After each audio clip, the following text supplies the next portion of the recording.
Welcome to the True Demon Lord show. I am the True Demon Lord Franco, and today we are going to be doing something we don't really do on the channel, and that's talking about non-demon stuff. So, I mean, we are still talking about demons, of course, but what we are going to be talking about is the best Chaos Knight allies you can take for your demons. So, I'm a very big, um, you know, purist. I love my demons as they are. I did loads of souping back in 8th and 9th because it was just the best way to play, and because sadly demons in the 8th edition book were not very good. But I have always tried to push just being a purist of the faction. But there are other options out there, and for us, we can take some Chaos Knight allies. So we are going to talk about a few of the best options, in my opinion, and what they can kind of offer you. And hopefully, maybe if you are looking at adding something else to your list, or maybe you are looking at going with Chaos Knights and your demons, going down that route, and I can help you go into that direction and hopefully help push you into either what you will find will be best for your list, or maybe just some fun units to add, because there's definitely at least one here that is something that I keep wanting to try out and I just don't, because again, we're a bitter old demon purist, but definitely some fun options there.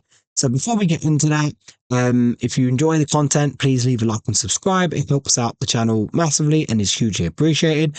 And then if you also want to further support the channel, consider becoming a true denizen as a YouTube member, and that will get you some really cool extra benefits, such as, being part of the member exclusive Discord, which will get you more of a direct line to me, and I will be a lot more available in there to talk, and that more than I am in the normal Discord. And then also on top of that, will get you access to other benefits, such as having a hand in deciding what type of content we make for the channel, as well as maybe having a say in the type of lists I run and units I run at events in the future, and a whole host of other really cool benefits that you can find by checking out that membership tab. So let's get into it. So first unit we're going to look at is the War Dog Huntsman. So before we start talking into this, we should probably explain how the ally things works. So if you want to add Chaos Knight allies into your demons, or into any Chaos faction, Chaos Space Marines, Thousand Suns, Death Guard, etc., etc., you can basically choose one big knight, or you can choose up to 3 War Dog variants. And the War Dog variants are your smaller baby knights, and you can choose any of those, like a combination of any of them, as long as there's no more than 3, so you can mix and match these options. And the reason we're looking at Huntsman first is just because it helps us a little bit in, helping us kind of solve a problem that we kind of have. So the Huntsman is your more vehicle hunter style war dog. He comes with a demon breath spear, which is basically a multi-melter, which will be 2 strength 12 minus 4 d6 damage shots. They do have melter 4, which is really good. So within 12 inches, it will get +4 to its damage. Remember, any kind of negative damage modifiers will not affect the melter 4. So if your opponent has, say, half damage, say for example a Catan, you will roll your d6, you will then half the damage on that, and then add the melter 4 on top of that. So that's really good. And then you can choose to either have a Demon Breath Melter Gun on top, which is just a standard Melter Gun, or a Demon Breath Heavy Stubber, which is 3 strength 5 shots. I definitely recommend with the job he will be doing to probably just go with the Melter Gun. And then it comes with a Reaper Chain Talon in combat, which will give you 4 strength 10 minus 3 damage attacks on the strike profile, or 8 strength 8 minus 2 1 damage attacks on the sweep. So it can kind of deal with more multi-man smaller units, things like T3 1 wound, T4 1 wound, that kind of stuff. And then its ability is the Huntsman. So each time this model makes an attack against a monster or a vehicle unit, you can reroll a wound roll of a 1 and a damage roll of a 1. So this guy is very focused at dealing with vehicles and monsters. I think these are quite good. Like, one of the problems we have is dealing with dedicated transports like rhinos. So by having a couple of these guys knocking around to open the rhino, um, then your blood crushers or your greater demons can then kind of get to the juicy contents on the inside. Is just really nice. And then also this just gives you some defense against those tougher units as well, being able to take range and then also finish it off in combat, be able to pop bigger things. It's just really, really good. Um, I could have tried there's a couple of different options here. I do think this is the lesser of the option that we're going to talk about, hence why I started with it. I just think it's a cool little addition that we can have that could help in, like we said, popping open things like dedicated transports. But we're going to get to the more juicy units, and we're going to start with the Carnival. I love the Carnival. Back in ninth edition, when I was just going with really silly lists, when I was running Triple Keeper of Secrets, I also allied in 3 carnivores, because Triple Keeper, Triple Carnivore was just so oppressive and fun. So the Carnival is the combat-based War Dog. It's got your standard War Dog profile with the 5-up invuln against shooting. And then you can give it either a heavy stubber, so again, the 3 strength 5 shots, or you can give it a Havoc Launcher, which is an indirect blast weapon, which is D6 shot, strength 5, 1 damage. So not bad. I actually think you probably go with the Havoc Launcher just because it allows us to, again, do something we haven't got a lot of and just be able to pick on units that are kind of hidden out of line of sight, and chip things down like that. But its strength is in combat. Its ability allows it to reroll charge rolls, which is quite nice. It saves you some CP. So if you're having a big turn and you've got a few of these wanting to make a charge, and you've also got some greater demons, if you fail any of their charges, you can just innately reroll it and then save your CP for the more important greater demon. But in combat, it has the Reaper Chain Talons, similar to what the Huntsman had, but it has extra attacks and it hits better. So it hits on 2s instead of 3s because it is a carnivore, and it gets 6 attacks or 12 attacks on the sweeps. Like we said, strength 10 minus 3 damage on strike, strength 8 minus 2 1 damage on sweeps.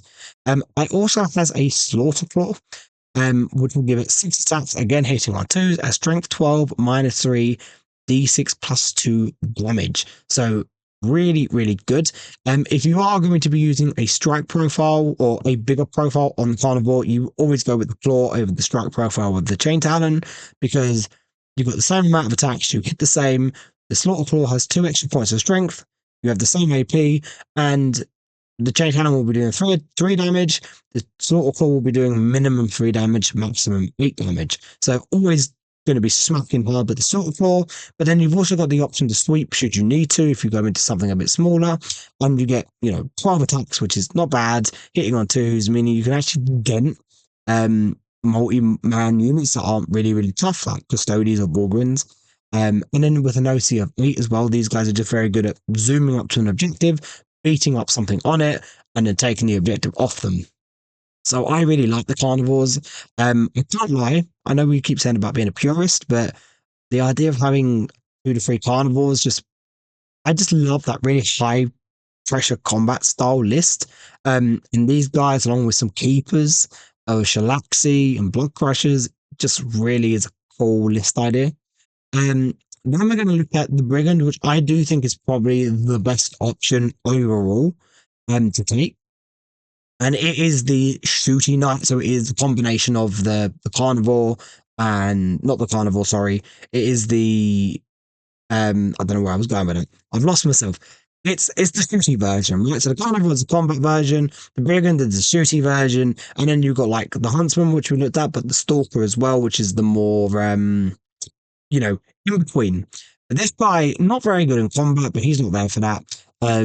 He comes with the Melter Spear, which we already looked at, the Dragon Breath Spear on the Huntsman, so the 2 strength 12 minus 4 d6 damage shots with Melter 4. But then he also comes with the Avenger Chain Cannon, which is 24-inch range, 12 shots at strength 6 minus 1 damage.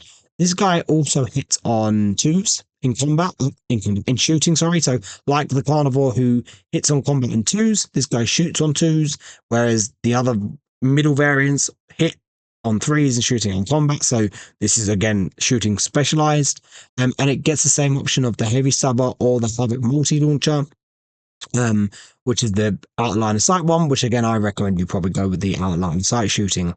And then obviously its ability, each time it makes a range attack that targets the closest eligible enemy unit. you improve the AP characteristic by 1. So this guy is very good at moving up onto an objective with his AOC and is shooting at the unit right in front of him and kind of wiping it off the board. The Melter Spear doesn't really care about the AP because it's already AP4. So you can use that to shoot at a bigger threat that's further away and then open up the chain cannon into a close unit, again, if it moves up to an objective. This guy or these guys give you and fill up the biggest weakness we have, and that's just having a reliable shooting platform. Having a Lord of Change and 3 Brigands is interesting, especially if you then look into Soul Grinders as well, which could give you some more shooting. And then the other thing we haven't even spoken about, what these Bringing a Knight gives you is access to Tank Shock, which is the stratagem where after you make a charge move with a vehicle, you can you roll a number of dice equal to the toughness value of that vehicle, and every 5 plus will do a mortal wound. It's something that we don't normally have unless you take Soul Grinders. We've spoken about Soul Grinders many times. Depends where you are in the world, depending on if you have to put it on base or not, which makes it worth it or not worth it. But these guys, yeah, just really solid shooting platform for, I want to say 165 points. I can't fully remember, but it's around that point. And definitely the best option I think we have, or that Knights can give to us. But then we're going to look at what is, in my opinion, the more or the most fun option, and we have a big Knight. It's the only big Knight we're going to look at because I don't think the rest of them do anything for us. But the Knight Rampager is just so cool. So he's just a big angry knight. He's got a big knight profile, T12, 22 wounds. He's 10 OC, and he's all combat. Except he does come with a heavy stubber. Okay, we don't care. But he does come with a Reaper Chainsword, which has a strike profile of 6 attacks hitting on 2s at strength 14, -4, 6 damage. It's just a few attacks short of Scarbrand. Or he can sweep, which will give him 18 attacks, hitting on 2s at strength 9, -3, 2 damage. So this guy can lay low marine units and stuff like that, which is just really good. But he also has the Warp Strike Claw, which is a big claw, with a strike profile of 6 attacks at hitting on 2s at strength 20, -3, 8 damage. So the strike profile of the Chainsaw compared to the Warp Claw, both same amount of attacks. The Claw is obviously strength 20 compared to strength 14, but the Claw, the sword or the Chainsword is -4 compared to the Claw's -3. And then the Claw has 8 damage compared to the 6 damage on the Chainsword. So the Chainsword has AP4, which is what is superior into the Claw. Otherwise, the Claw just has 6 extra points of strength and 2 extra points of damage. Yeah, if you're going to strike, generally, unless you really need the AP, because again, if you're hitting things like Marines, you're going to be wounding them on 2s either way, and the damage, you're already enough damage to kill them, so you're going to go with the Chainsaw because the extra AP. But if you're hitting something that is, strength, toughness 8 or higher, and has an invuln or its armor save they can't really protect their armor save, or they're already on like a 3 or 4 plus armor save, and the damage, like the 2 points of damage either don't matter because it's got 3 or 4 wounds, or it's a single model, so multi-damage from multiple attacks will affect it more, then yes, you're going to go more with the Claw in the strike profile. And in the sweep profile, the strike claw is 12 attacks, hitting on 2s at strength 10, -2, 3 damage. So again, it's slightly more strength than the Chainsword, though it is 6 less attacks. And it is the next 1 less point of AP, so it's AP2 compared to AP3 on the Chainsword, but it is damage 3. So if you need to hit 3 wound models, then this guy, sweeping the claw is decent. Otherwise, the claw, the sword probably is the better, more used sweep profile, whereas the claw is probably the more better used strike profile, which is nice that both of them have their strengths and weaknesses compared to each other. He does have an ability that affects war dogs, but since we are playing demons, and you can either take war dogs or a big knight, it doesn't matter to us, so we're not going to look at that. But it does have the bloodlust ability. So every time it makes a charge move until the end of the turn, its melee weapons gained the sustained hits 1 ability. That's pretty good, especially if you're sweeping with the Chainsword. 18 attacks with sustained, pretty good. And then also, once per battle, you can declare a charge in the turn in which it advanced. So you can gain advanced charge once per game. And being a big knight, it can go through terrain. Doesn't matter what terrain it is, it can just go straight through it. Obviously, if you're going through anything that's 4 inches or higher, you have to roll a dice, and on a 1, you become battle shocked. Not ideal, is what it is. But it's a 1 in 6 chance, so it's not that likely. To be able to just take this guy and just zoom forward, and then just advance him. Doesn't matter about terrain. I'm pretty sure they go over models because it's a big, super heavy walker. Just landing right in front of an important enemy unit or really tough unit, and then just punching it to death is just highly amusing and funny. So I actually think as well, it's not a bad option. I said it's the most fun option because it definitely is. Um, but if you're already going with a lot of big monsters, maybe considering this guy to replace one of them is not bad. Like this guy alongside Scarbrand and a Bloodthirst, that's a lot of high damage attacks coming out. Or even alongside Shalaxi, or even maybe instead of Shalaxi, because I want to say he's 30 to 40 points cheaper. I think he might be 385, whereas Shalaxi is 425. So obviously he hasn't got inbuilt rerolls like Shalaxi has. And no invuln in combat. He's got 5 up invuln against shooting, but no invuln in combat. So, yes, Shalaxi will be overall better, but for a little bit less, you're still getting a good amount of combat damage out of this dude. And yeah, like I said, just overall incredibly, just a fun option.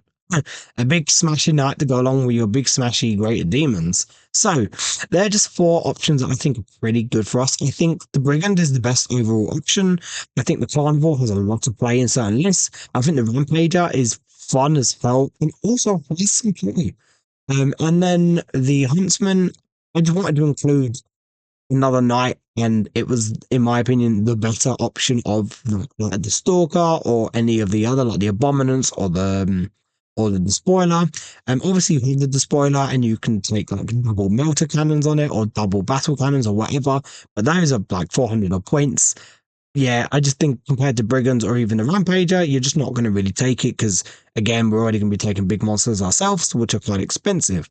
But yeah, so just some options there to maybe open up your list and give you some extra boost if you're struggling with maybe you want some cheaper combat threats like the carnivores, which can punch up quite high, or you want more range and more consistent range damage, brigands, or you just want to take another big smashy thing that's going to put out a lot of good damage in the Rampager. So again, if you like this video and you like the content, leave a like and subscribe. It helps out massively, and consider becoming a true Denizen member. And then keep up to date with Facebook and Instagram to keep up to date with all things True Demon Lords, whether it be channel updates or tournament reports, etc., etc. So thank you for tuning in, and we will catch you all in the next one.